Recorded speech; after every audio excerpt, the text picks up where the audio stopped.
Huntsville police say crime was down in 2020 and the pandemic may have had something to do with it. The early numbers from the 2020 crime report are out, and Huntsville has seen a drop in major crimes while other cities around the country saw a rise. Homicides dropped by 26%, burglaries are down by 19%, car break-ins were down by 11%, and we saw 31% less robberies in 2020.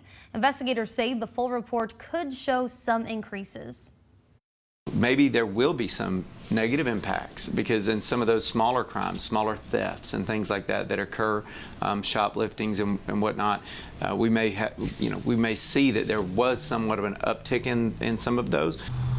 They have seen an uptick in online financial crimes. The full report will be released this spring.